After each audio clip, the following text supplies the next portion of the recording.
All right. Good morning, everybody. Today is Wednesday, September 28th, 2016.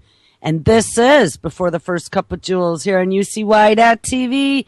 Happy Wednesday, everyone. It is 56 degrees and very cloudy here in upstate New York. I don't know. I just saw a little earlier today that we are about ready to get about 5 inches of rain over the next few days here in the upper Northeast. So should be fun. They said it might fix the drought just before winter comes.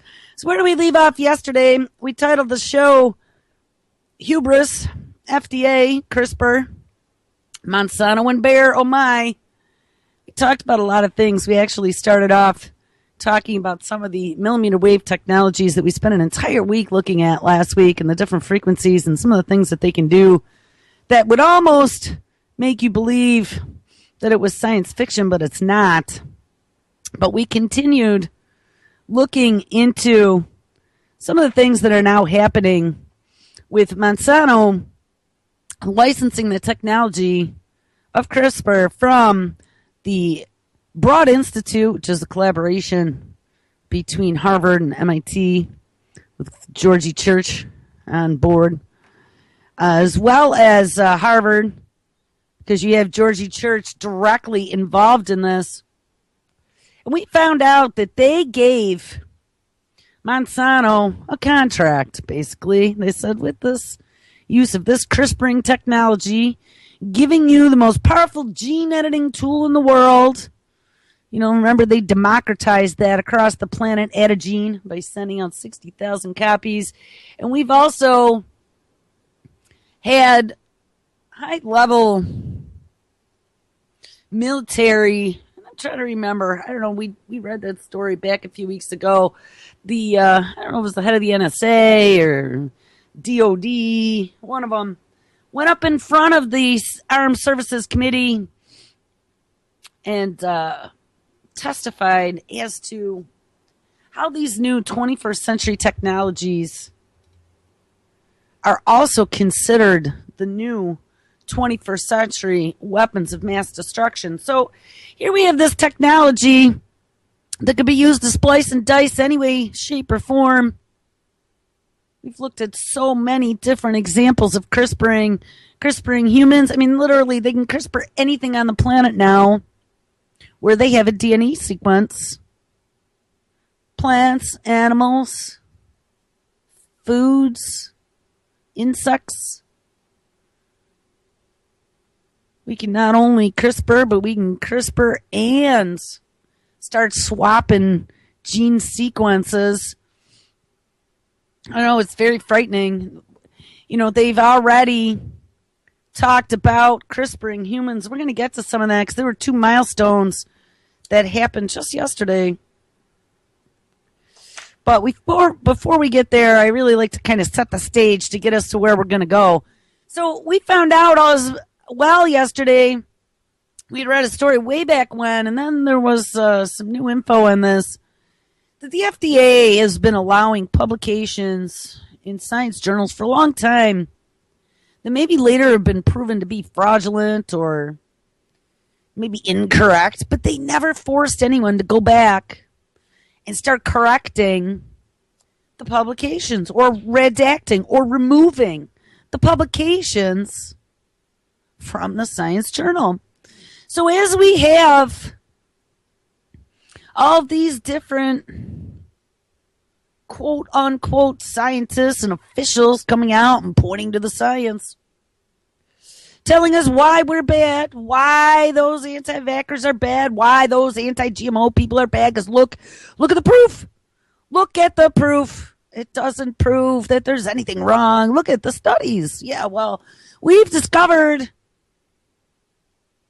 even though we read studies here as well as part of the show, this is where I get my information from, but we discovered you might as well, like, close your eyes, spin around in a circle, and try and touch the wall and find the donkey's butt, because it's as much of a toss-up as to whether or not that study is going to be fully legit or not. We found out that there's tons and tons and tons of corporate interest money and megalomanias in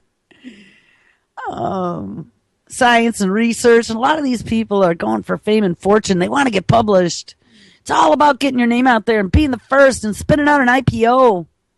Some of these research dollars that you got from military and or taxpayer funds that were sprinkled on you because of some federal White House initiative as part of this 21st century moving America forward initiative. So we got all this shoddy research then. We find out the FDA that was supposed to be keeping us safe really isn't, because they're now being sued over alleged manipulation of the data. I had a story the other day. I don't know what I did with it. I thought I had it here, but I don't know. I'm so brain dead in the morning. It was about that Albany professor who had brought all kinds of large corporations and money into the SUNY university system and into Albany. And the state had given him carte blanche to go do whatever he wants.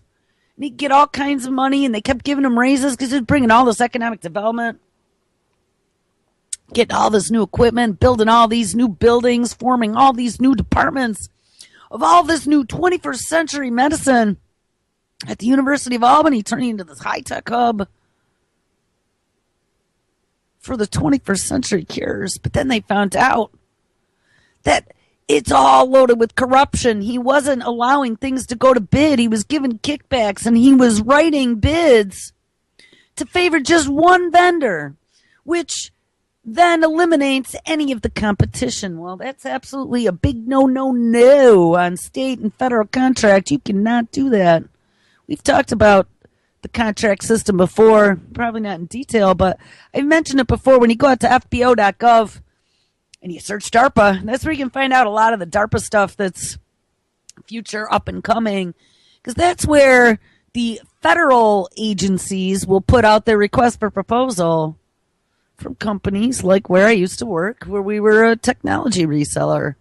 You know, there's all kinds of different resellers. They can be looking for anything, whether it be computer products or some sort of biological insanity. But the state has a very similar system. And a lot of the time, the feds will use the state system as well. But there is a state contract. Every state has one.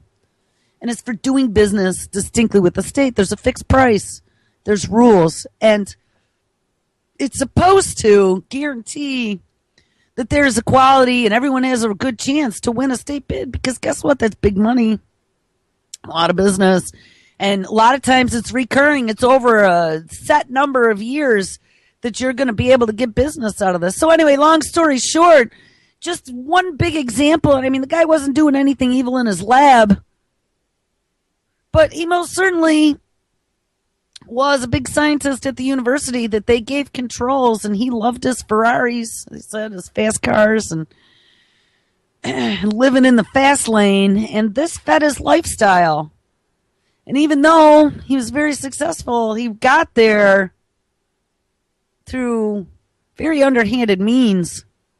And they got busted now. It's a very large corruption case that's being investigated with a large number of people at a large university system. I mean, the SUNY system in New York is second to none.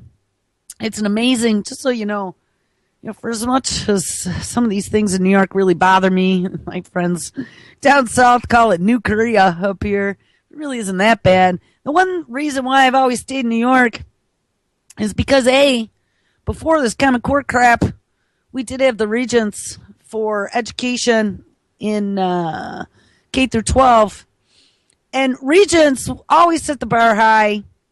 It did teach you to take tests, just like Common Core, geared you toward test taking, but had a lot of leeway, and the standards were very high, unlike Common Core, which is lowest common denominator. Getting a Regents diploma was not easy, but then they also had funded and created the SUNY University system, which is a very high quality but low priced university system for in-state students. Now, out-of-state can go here as well, but it's going to cost you a hell of a lot more. And because of New York City and all the millions of people we have there, it's a very popular, very well-to-do university system. You have lots and lots and lots of kids from Long Island traveling to upstate New York to come to Buffalo and Albany. We had SUNY Brockport and Rochester. You got all the community colleges are now tied into that system as well. So it's very disappointing to me because the SUNY system is really kind of like one of the big feathers in New York's cap. And it does drive a lot of economic development and brings lots of new companies. We had these economic tax-free zones right around some of the universities to bring in a lot of high-tech firms and start building jobs and stuff. And it's very disappointing to me that this is going to put a big stain on some of the good things that I saw happening. So anyway, just as an example, though, so this is how, even if you're making tons of money and you're very successful and you're a really, really smart scientist, don't think you are immune to having lots and lots of pride. Thinking yourself to be invincible, and that seems to be a recurring theme here. A lot of these people who are deciding that they're going to take the reins on these technologies that make up the very building blocks of life on this planet, like CRISPR, all seem to have one thing in common, and that is this need for control over things that they have no right to control. You shouldn't have to be able to control the bees or the weather or people's thoughts or blood cells in my body or reproduction of mosquitoes. That's another one. There's a lot of stuff going on right now. So we looked at gene drives as part of this Monsanto CRISPR Broad Institute agreement. And one of the things that they told Monsanto, who right now is waiting to get the go-ahead from the antitrust guys to be purchased by Bayer. And I have some information about Bayer we might look at here in a minute once we start establishing this. But remember, Bayer was a spinoff of good old IG Farben, more commonly known as Hell's Cartel, I guess. And they worked very closely with Hitler's Germany. They had their own slave workforce to help produce product for the Nazis. It's pretty disturbing because Bayer has actually officially even come out and apologized for the Nazi occupation and using slave labor to make their products. It's just frightening. So now we have the same company who's making drugs and agri-seeds, who's now buying another big monster who's making food and agri-seeds and pesticides. And also Bayer makes pesticides. They make aspirin. They make all kinds of things. Get these same companies that have been messing around with these technologies are now looking at licensing a technology that can be used for population suppression. We've talked about this. Gene drives started all with Oxitec. But they can use gene drives for population suppression or population elimination. Now, Billy Gates has invested quite a number of times now in Oxitec, the creators of the genetically modified Aedes aegypti mosquito. Oxitec started as a sprinkle group at Oxford University that then spun out and IPO'd itself and now became Oxitec out of England. They're running around the world saying what an ecological, wondrous thing this is. We don't have to spray all kinds of pesticides from companies such as Monsanto and Bayer and kill all the bees. No, we can just use these genetically modified mosquitoes that have been CRISPR'd. Yes, they CRISPR mosquitoes as well. And as a matter of fact, we've run this trait through an entire population of mosquitoes. We use this thing called gene drive. It could just go right through and zoop, in one generation, we can make a full genomic change to the entire local species. Well, that's a scary thought. It's a scary thought because you have people such as Bill Gates, like I said, who's been investing in this technology for a very long time. MIT Technology Review, Bill Gates doubles his bet on wiping out mosquitoes with gene editing. This is September 6, 2016. We actually read this when this first came out. But I just want to kind of touch on this because we ended the show yesterday with a Washington Post story, and that's where I want to get to today. What is the difference? Or how is it different for gene editing versus eugenics? And this is where I'm seeing there's some scary stuff happening, and we are being led down this path to believe that with these new technologies such as CRISPR, that we are just so technologically advanced that we'll be able to look at the building blocks of life and find all the errors. And hey, maybe with artificial intelligence and DNA databasing and a million people stepping right up and checking that box to be part of that cohort program, the 23andMe database that's interacting with the National Institute of Health. Yeah, don't worry about it. We might be able to find all the switches that need to be flipped to make you a non-defective human. But until that point, all of us are defective. We have all kinds of genetic damage through whether or not maybe you drank too much, you didn't get enough sleep, or you ate, I don't know, some pesticides you shouldn't have that then screwed up your genes. Oh, you got stressed out, Johnny, when you were 22 years old. Look, you are not good breeding stock. We've established that. I've done so many stories now over the last year or so.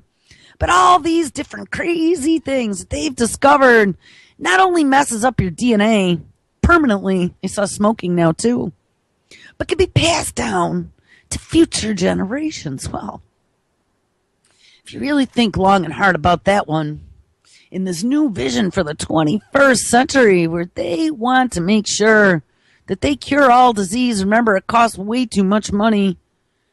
And now that we have socialized medicine, it's going to be all of our responsibilities to maintain our health so we don't soak the system. Remember, Nana, when you get a little too old, you're going to require a little extra care. You're going to be a tax on society, so you better stay healthy. You better get your biosensor so we can track you 24/7 and maybe even the little nano doctor in your blood so we can cure you long before diseases become a burden. I know, we get a little far down the path, but guys, this is all tied to CRISPR. This is all tied to these same technologies and to these same people. Anyway, let's take a look really quick at Billy Gates, Mr. Eugenicist himself, doubling down his bet on wiping out mosquitoes with gene drives. And those CRISPR gene drives. Technique called gene drive is a way to spread traits through wild populations of animals, I'll put in parentheses, and humans. But its ability to alter nature is drawing opposition from some environmental groups. This Gates-funded project called Target Malaria is based at where, oh yes, the Imperial College London, and has been seeking to add instructions to the DNA of malaria mosquitoes that would what? Oh, cause them to become sterile. Guys, we are talking population elimination here. If these mosquitoes all become sterile, guess what? They don't reproduce, and guess what? Eventually they all die out. The defective malaria mosquitoes die out. And if these are released in the wild, the gene drive could push these species to extinction. Ding, ding, ding. Now we have tech billionaires. Tech billionaires. Not just Bill Gates.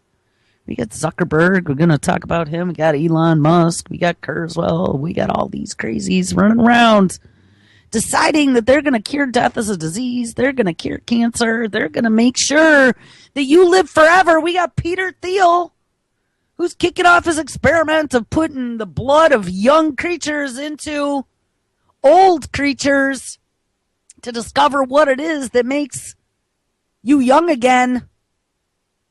That's called parabiosis. Been messing around with that for a century. They've discovered that if you connect up the blood vessels of an old creature to a new creature, and you let that new creature blood flow into you, the old creature, it's going to make you young. And guess what? Makes the young creature old. And we're talking about some real insanity going on here. And if the prize isn't winning a few contracts or making $1 million. These guys are all rich already. They're billionaires. The prize isn't wiping out a species of mosquito so the world doesn't get malaria and Zika. No, they don't give two shits about that. What they're going for is A, to be able to live as long as possible, potentially even forever. Longevity, the fountain of youth. And don't think that that's crazy, because it's not. They are really pushing. Part of this whole 21st century cure thing is to be able to live for as long as possible, maybe even forever. And guess what? Even though you and I are the guinea pigs right now, step right up for these clinical trials to test this new 21st century splicing and dicing. In the end, it's not for you. You won't be allowed to live to be 352. The only way you might be able to be allowed to live to 352 is if you were a smart cookie and they could use you somehow, and they turned off your ability to reproduce. If you're going to have a population who doesn't die and recycle like the rest of nature, well, they're worried about the 7 billion people on this rock right now. And supposedly our planet can't support all these people. Climate change and stuff. But if you're going to have 7 billion people who with these 21st century cures might be able to live forever, well, obviously those 7 billion people cannot have children. And again, is everybody fit to have children? Well, probably not. Let's take a look at their DNA. See what kind of traits they have. Oh, look, he's got the dumb gene. Oh, look, he's got the annoying gene. Well, we don't want any of those in our new 21st century Earth 2.0. I mean, these people are going to have the power of gods. These people are going to be able to decide who is going to be part of the future breeding stock and who is not. Who is going to be part of the future ruling class and who is not? Who is going to be one of the few humans found useful enough to keep around?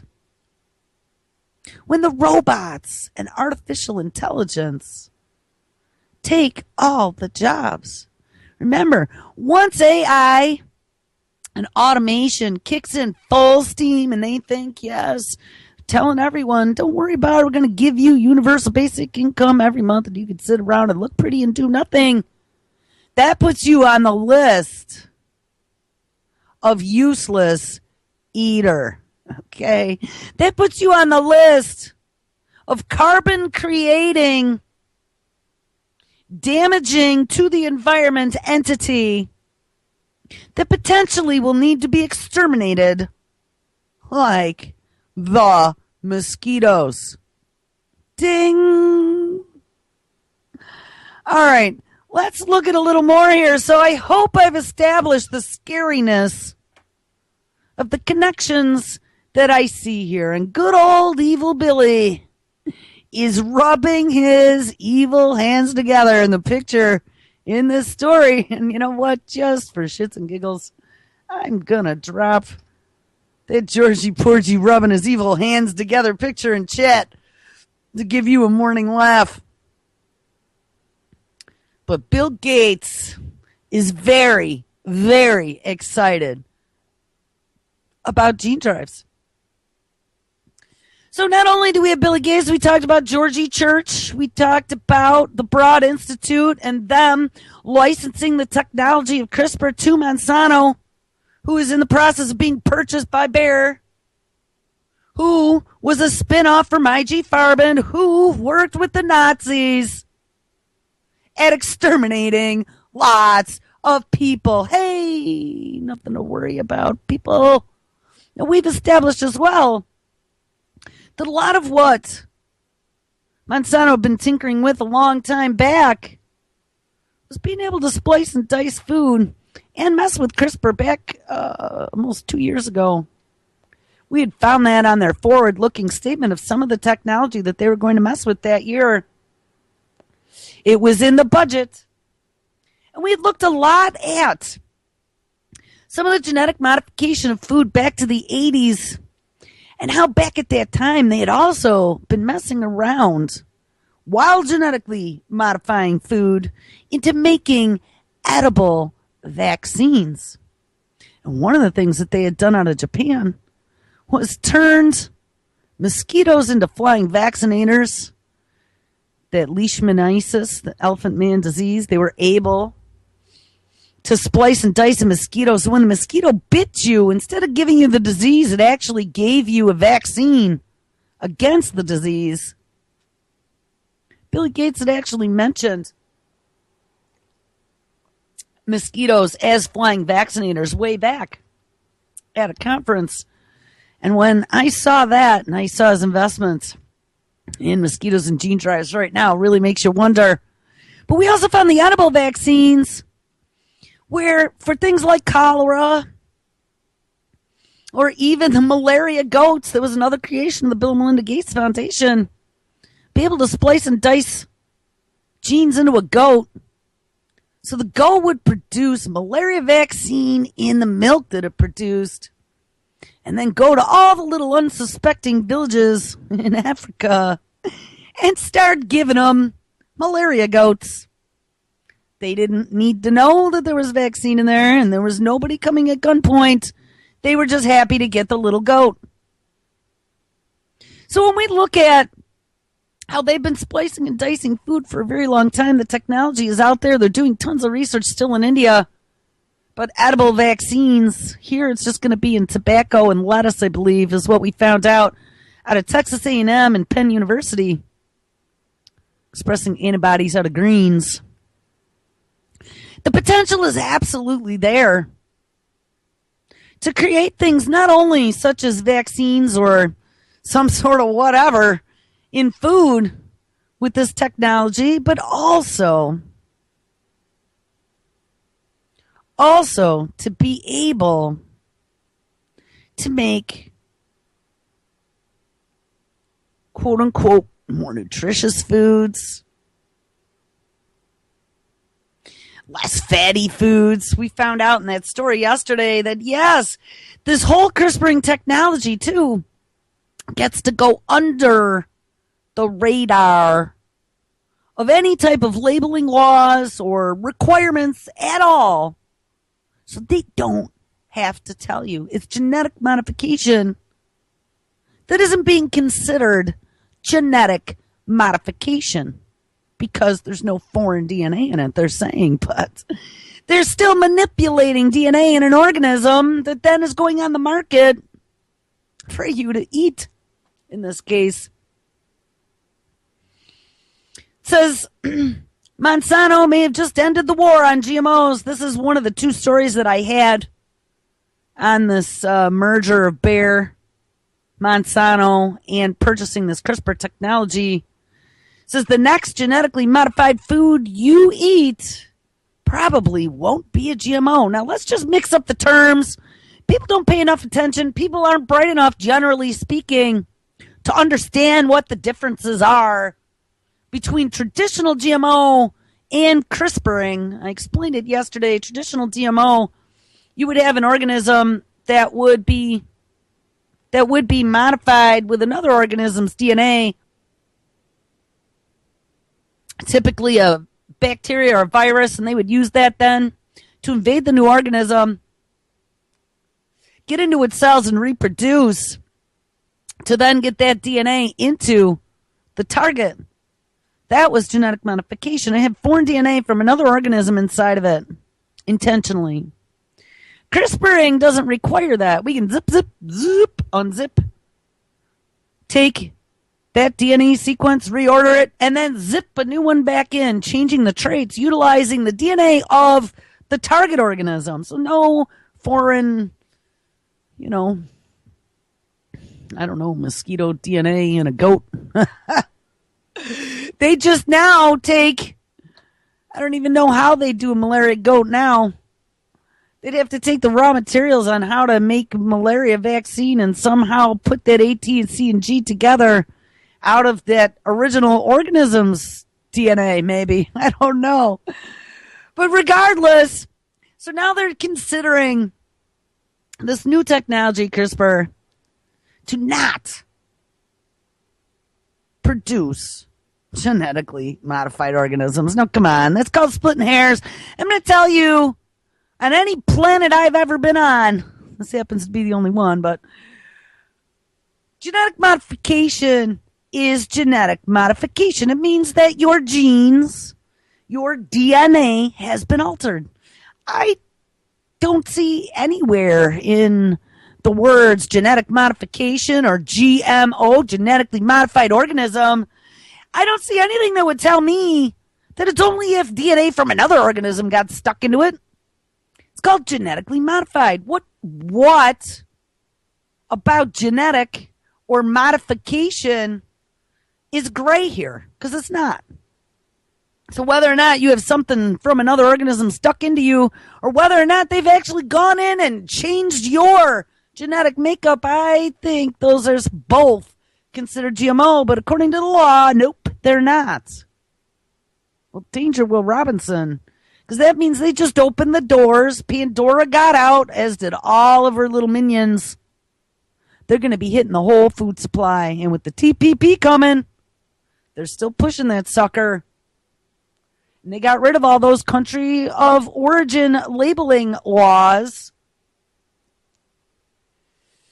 They also, passed this bill that said, oh, yeah, your right to know Food Safety Act or whatever, but it weakens all the labeling laws to boot. It was just a feel-good bill.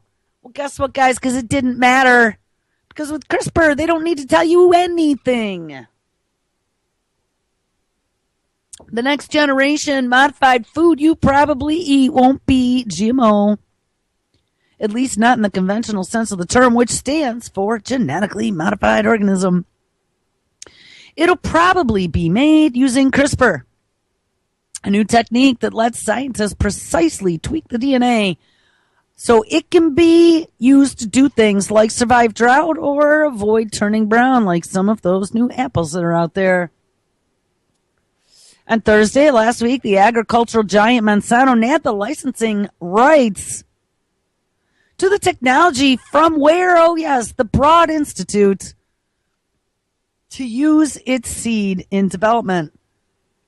And this is the first license the Institute has issued to a company for use in agriculture. Guys, is that not frightening? Like, please tell me.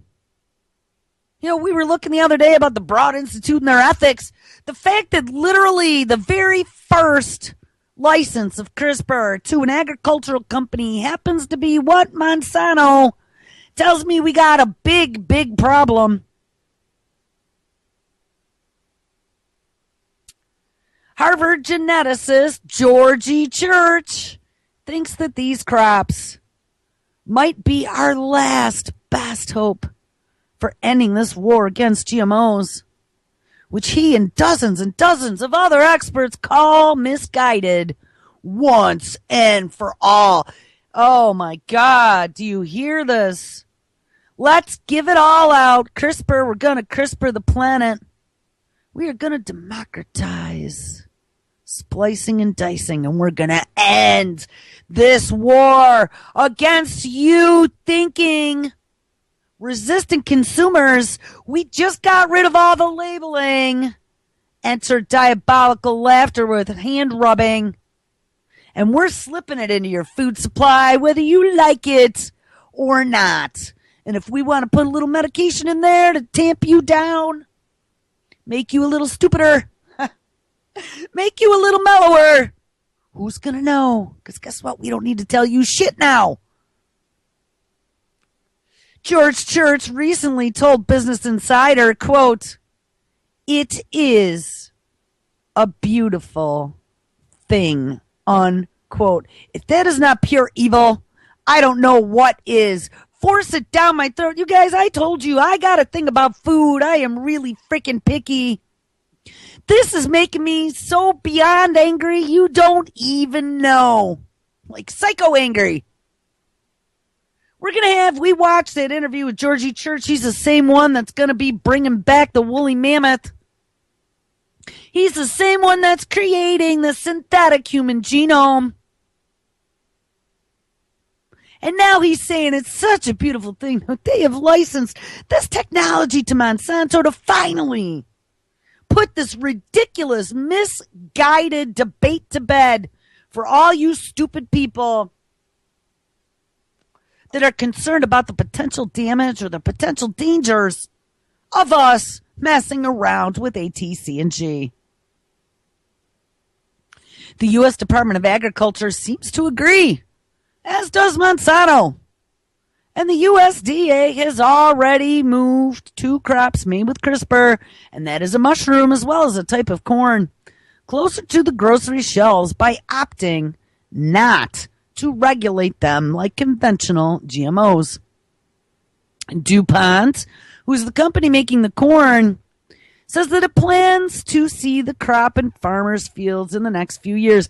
And I also remember that they released that Simplot potato as well, so it doesn't get brown spots. So what makes these crops not GMO, you might ask? Well, it all comes down to the method that scientists use to tweak the genes, and CRISPR is far more precise method of modifying. And instead of relying on genetic engineering, people are referring to when they talk about GMOs, which involves swapping a plant's genes with a chunk of DNA from another organism, such as a bacteria. CRISPR now allows scientists to swap out a letter or two with the plant's genetic code, A, T, C, and G, and replace it with another one that, say, won't make the crop turn brown.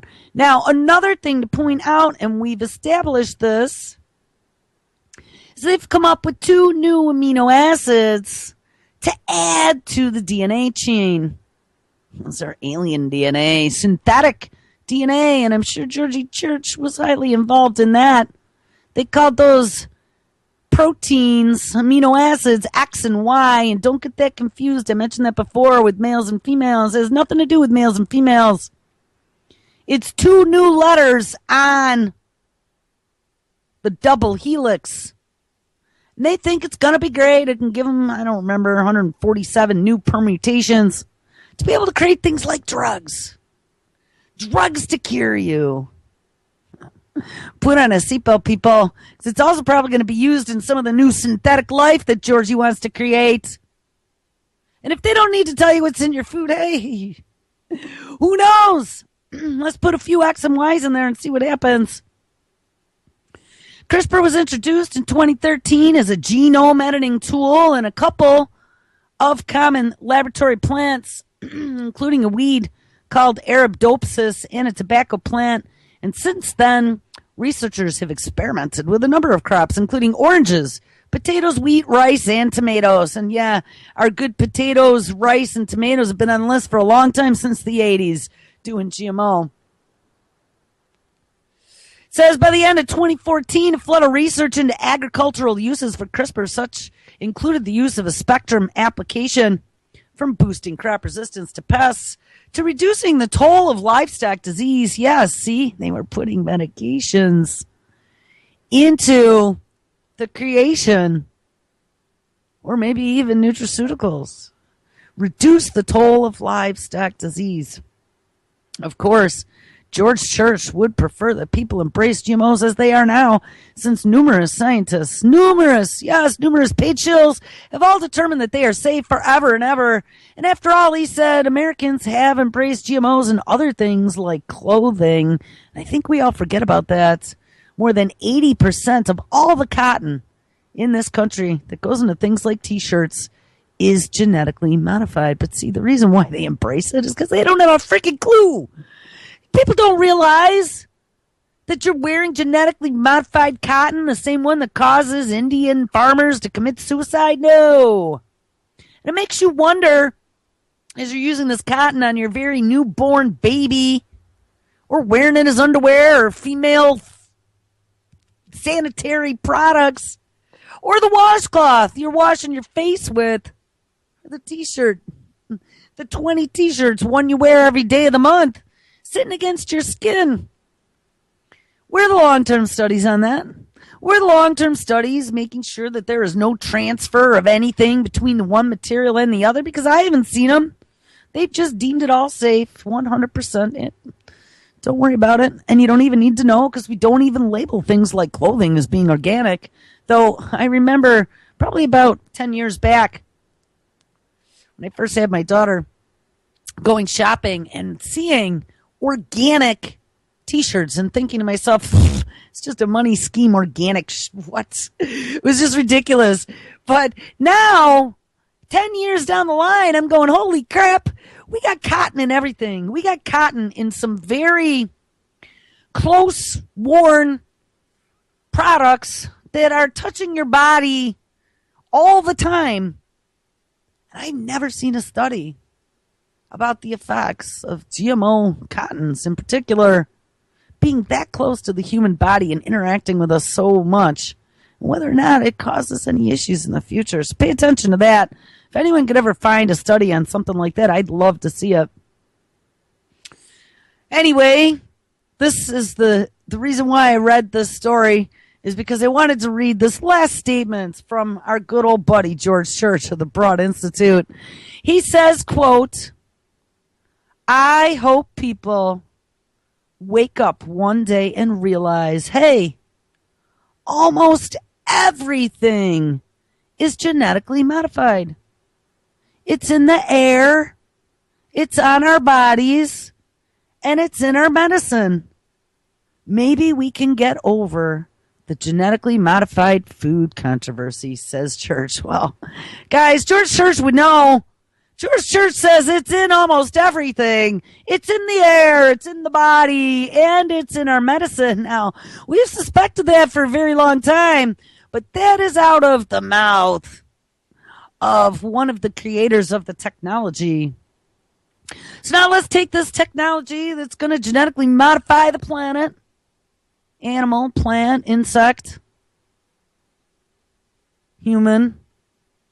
Let's license it and give it to a company such as Monsanto that is being purchased by Bayer, who's a spinoff of IG Farben, who worked at Auschwitz with the Nazis. Now, I want to read a little bit. This was actually, and I don't know, say whatever you will about revisionist history with the Holocaust, or whether or not it was all fully true or whatever. Actually, I have a part 1 of 3 interview this past Saturday. I aired part 1 with Tim Kelly. I don't remember I might be able to see it here. I have this other screen. I don't remember his guest, but by the way, it was deemed not advertiser friendly. I heard Interesting Times with Tim Kelly, part 1 of 3 with Jermar Rudolph on Holocaust revisionism. That was Saturday's show, and it is ripped up in the YouTube archives. Very, very, very, very interesting interview. I have part 2 coming next Saturday. But regardless of any of that, let's just read the facts here. It says, and this was the 60th anniversary of Auschwitz back in 2005. This was from Auschwitz 60th year anniversary. The role of IG Farben - Bayer. Today, January 27th, 2005, marks the 60th anniversary of the Soviet liberation of the Nazi death camp Auschwitz. And elderly Holocaust survivors, former soldiers, and world leaders have gathered in Poland to mark its 60th anniversary. Several books shed light on the codependence of the military-industrial complex that enabled the Third Reich to execute the Holocaust. IG Farben, known as Hell's Cartel, was the pivotal company without whom Hitler could not have implemented his industrialized scientific Holocaust. Now, let's stop here for a second because we found that there are other actors that are playing in this big global game that also tie back to Nazi Germany. Actually, there's quite a number of them. Operation Paperclip, we keep pointing to, we keep running across them in a lot of places, like with the United States Biowarfare Program, the space program, Manhattan Project. But don't forget there were also big companies involved, such as IBM. IBM that is now making Watson, and Watson that is now the artificial intelligence engine behind a lot of these hospitals and research cancer institutes for curing disease, Watson.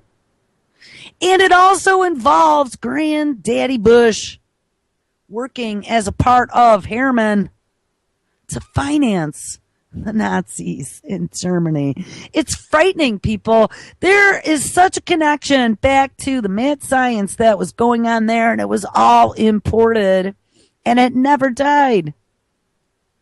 IG Farben was the only German company in the Third Reich that ran its own concentration camp, and at least 30,000 slave workers died in this camp. A lot more were deported to the gas chambers, and it was no coincidence that IG Farben built their giant new plant in Auschwitz, since the workforce they used, altogether about 300,000 people, was practically for free. The Zyklon B gas was produced by IG Farben's subsidiary company, Degich, and they had medical experiments in Auschwitz that were conducted by IG Farben. Scientific experiments were also done in other concentration camps. And a decisive fact is that the IG employee, SS Major Dr. Helmut Vetter, stationed in several concentration camps, participated in these experiments by the order of Bayer Leverkusen. And at that very same time as Dr. Joseph Mengele experimented in Auschwitz with medications that were designated B1012, B1034, or 3382. These test preparations were not only applied to prisoners who were ill, but also to healthy ones. These first people were infected on purpose through pills, powdered substances, injections, or enemas. And many of the medications cause the victims to vomit or have very explosive reactions. And in most cases, these prisoners died as a result. Unethical human experiments are a major threat to vulnerable populations everywhere, including in the U.S., where, for example, the EPA is seeking to conduct pesticide exposure experiments on children, ding, or many other things, guys, or opening up the door to companies such as Monsanto, to have CRISPR and then saying it's not GMO and allowing it into our entire food supply without telling anyone or doing any type of proper studies, as we find out that the FDA research that is required is half fraudulent. Yes, those experiments on people. It never ended, guys. IG Farben culture continues to drive today's chemical pharmaceutical industry. Profit uber alles. That means anything goes. Profit above all else. And I'm telling you guys, they're megalomaniacs and they want to control life. They believe they are gods and they can do anything.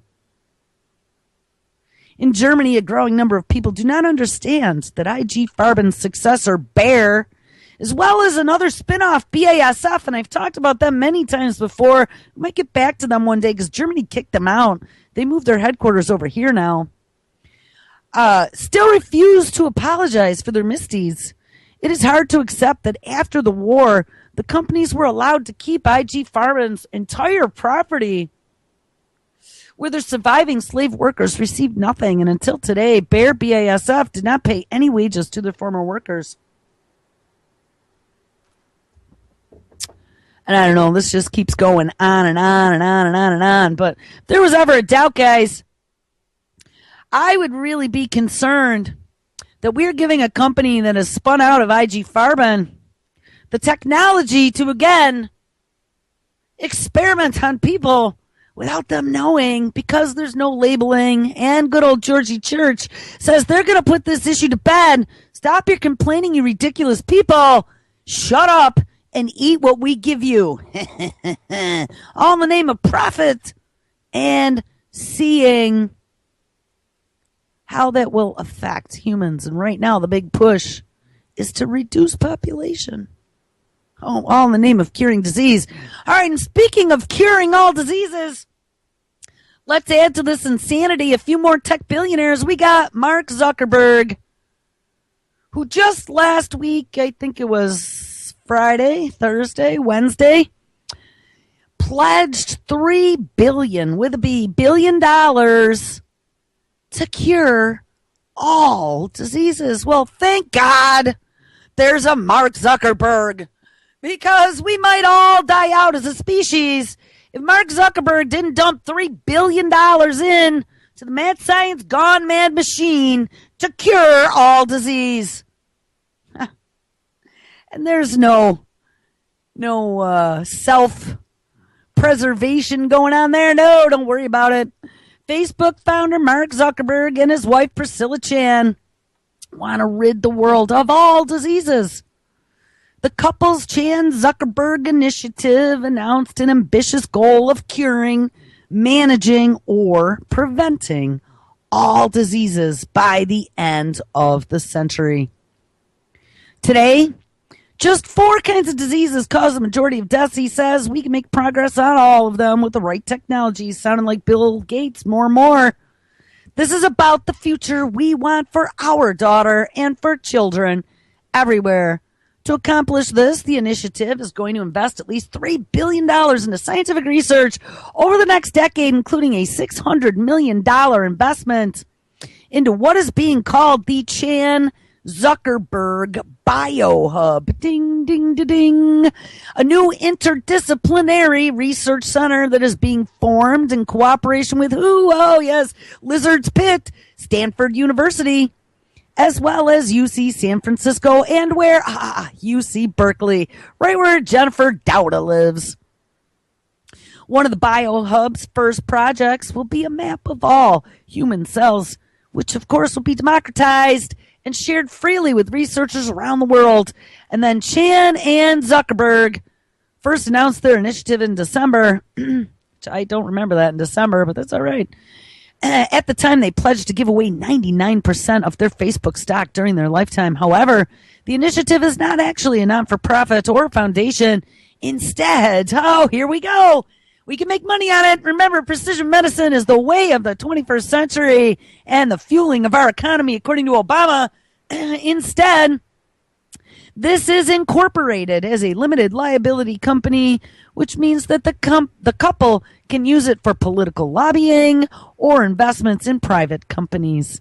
And the initiative's initial focus has been on education, with investments going to startups. All right, so we got Zuckerberg investing $3 billion to cure all disease. Remember, live forever, Johnny. But we have Microsoft, who came out just the day after saying they're not going to cure all disease, but don't worry about it because they will solve cancer in the next 10 years. Microsoft says it'll solve cancer in the next 10 years. So we got another big tech conglomerate with Billy Gates. He slid in again part-time into that chairman seat. We also had the Allen Institute Alan had been a co-founder with Gates with Microsoft. Allen Institute is going to be databasing all of the brain scans, all of the DNA, if you remember that. And he's got a longevity institute as well. Microsoft has announced an ambitious plan to use computer science to solve cancer within the next decade. And while that plan involves many, many ambitious projects, one of the most interesting involves creating ultra small DNA computers that can live inside of a person's body, ding ding, monitor for cancer cells, ding ding, and then reprogram those cells into healthy cells as soon as they pop up. How many times have I told you guys about this? Here we go. And now Microsoft is going to get in on the game, and it really makes you wonder if once you get these in you, if Microsoft is going to require a licensing agreement.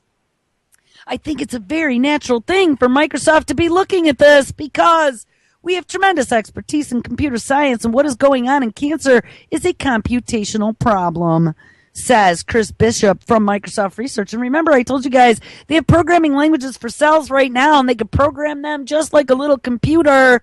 That Synologics that spun out of MIT as well also is financing from Billy Gates to make that gut bacteria that can go in and tamp down on inflammation to cure disease. So this is not a crazy thing. To make this goal a reality, Microsoft, which isn't known for stepping so far outside of consumer electronics, has gathered a team of biologists and computer scientists from around the world to work on different aspects of cancer research. And add to that, Google's Life Sciences division and Zuckerberg and DARPA and all these other lunatics working on moonshot projects. Says there is a group working on that moonshot idea to make computers out of DNA that will monitor and reprogram cells inside of the body. Guys, tomorrow is a very scary place. And I don't know about you, but I'm not all up for this. All right, guys, we're going to continue on this tomorrow. Everybody have an awesome Wednesday. And stick around. Lonnie Clark is live up next. All right, everybody take care.